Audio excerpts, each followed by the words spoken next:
여러분 반갑습니다. 자, 이문노술 최성호입니다. 자, 오늘 여러분들과 이제 논술 고려대 개념반 공부 같이 해볼 텐데 우리가 이제 OT 때 이미 얘기를 살짝 했지만 오늘 문제에서 다루게 되는 주제는 매우 중요한 문제입니다.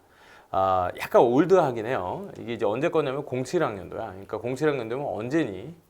진짜 몇 년이 지난 거니? 이거 거의 좀 있으면 이제 10년 된 문제 될 뻔했어요. 근데도 불구하고 이 문제가 상당히 여전히 가치가 있는 것은 우리가 고려대에서 주로 다뤄주는 핵심적인 주제들 중에서 아주 중요한 한 축을 이루는 문제를 아주 잘 전달하고 여러분들이 이해할 수 있게 쉽게 잘 전달하고 있는 내용이어서 이 문제를 선생님은 기본적인 고려대 공부하는 학생들이라면 꼭 알고 있어야 된다 이렇게 생각을 합니다. 제목에서 이미 알 수 있다시피 정의라고 하는 개념이 일단은 등장했습니다. 오늘 강조를 해드릴 부분들은 바로 이 정의에 대한 얘기인데요. 고려대 논술 문제의 가장 중요한 주제 두 개를 뽑으라라고 한다면은 변형은 다양하게 될 수 있어요. 하지만 그 원형의 모습이 가장 중요하게 다뤄지는 게 바로 이 정의의 문제입니다. 그리고 오늘 이따가 이제 우리가 문제를 실제로 풀면서 제시문을 읽게 되는 과정에서 마주칠 그 제시문이 이 정의의 문제를 너무나도 중요하게 잘 보여주는 제시문이기 때문에 공부할 만한 가치가 매우 높다. 그리고 사실 이 문제는 오늘 잘 공부해 놓는다면 동일하게 정의라는 주제를 다루는 다른 제시문들과 견줄 때에도 충분히 활용될 수 있는 아주 중요한 경험이 될 겁니다. 자, 그 다음에 정의라는 개념과 효율성이라는 개념이 하나 더 등장했습니다. 자, 그럼 이렇게 언뜻 봤을 때는 정의라고 하는 것과 효율성이라고 하는 것이 어떻게 서로 연관되어 있는지 도저히 감이 잘 오지 않죠. 효율성, 자 그럼 정의 뒤에는 좀 차라리 다른 단어가 와야 될 것 같은데 이렇게 단어가 주어졌다라는 얘기입니다. 자, 이 둘의 관계를 정확하게 이해하는 것. 오늘 이것이 우리가 다루게 될 07학년도 수시 기출문제의 중요한 포인트가 되겠습니다. 문제를 한번 보죠. 자, 제시문들은 이제 제시문들이 나오게 될 텐데 정의와 효율성에 관한 것이다. 정의와 효율성에 관련이 되어 있다라는 말이에요. 정의라는 말 혹은 효율성이라는 말과 각각 연관시켜보라는 얘기입니다. 자, 제시문 가와 나를 비교하고 이에 대한 자신의 생각을 논술하라. 자, 그런데 현재 진행되고 있는 고려대 논술 문제는 사실 가와 나를 비교하고 이에 대한 자신의 생각을 이런 말이 구구절절하게 설명이 되어 있지 않고 특히 제시문 가와 나를 비교하라 이런 요건이 거의 나와 있지 않습니다. 그러면 최근에는 유형이 어떻게 바뀌고 있냐? 가운데 줄이 없어진다고 보시면 돼요. 제시문들은 정의와 효율성에 관한 내용이다. 이에 대한 제시문들을 활용해서 정의와 효율성에 관한 자신의 생각을 그냥 쓰시오. 비교하시오가 사라진다는 얘기죠.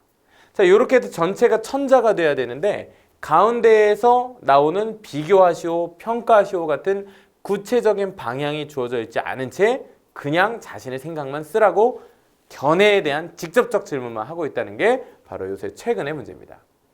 그러면 왜 최근 스타일로 풀지 않느냐? 여러분 못 풀어요. 그렇게 하면.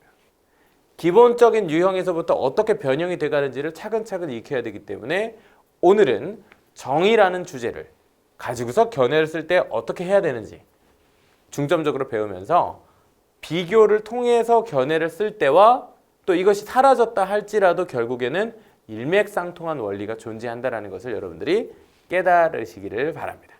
자, 그럼 우리는 이제 가부터 같이 한번 독해를 해봐야 되겠네요. 가를 같이 보겠습니다. 진리가 사상체계의 으뜸 덕목이라면 중요한 것은 정의죠. 사회제도의 으뜸이다. 따라서 필자는 진리보다는 정의에 대해서 이야기해보자. 아무리 잘 만든 이론이라도 진리가 아니면 물리치거나 고쳐야 한다. 그와 마찬가지로 아무리 쓸모있고 번듯한 제도라도 자, 제도 어디 있어요? 사회적 제도라도 정의롭지 못하면 다시 짜거나 버려야 한다. 따라서 사회제도는 어때야 된다? 정의로워야 한다. 정의롭다의 뜻이 뭘까? 사회 전체의 복지를 도모한다는 빌미로 정의를 어길 수 없다. 자, 어떠한 이유로든 정의를 절대로 어길 수는 없대. 개인은 정의에 의해 온전히 보호되어야 한다. 개인은 정의에 의해 보호되어야 할 존재야. 그러면 필자가 볼 때 개인은 정의와 아주 밀접하게 연관이 되어 있으며 개인을 보호하는 게 정의지. 자, 정의는 다수의 이익을 위해 소수에게 희생을 짊어지우는 것을 용납하지 않는다. 아주 중요한 문장이 나왔습니다. 정의는 누구를?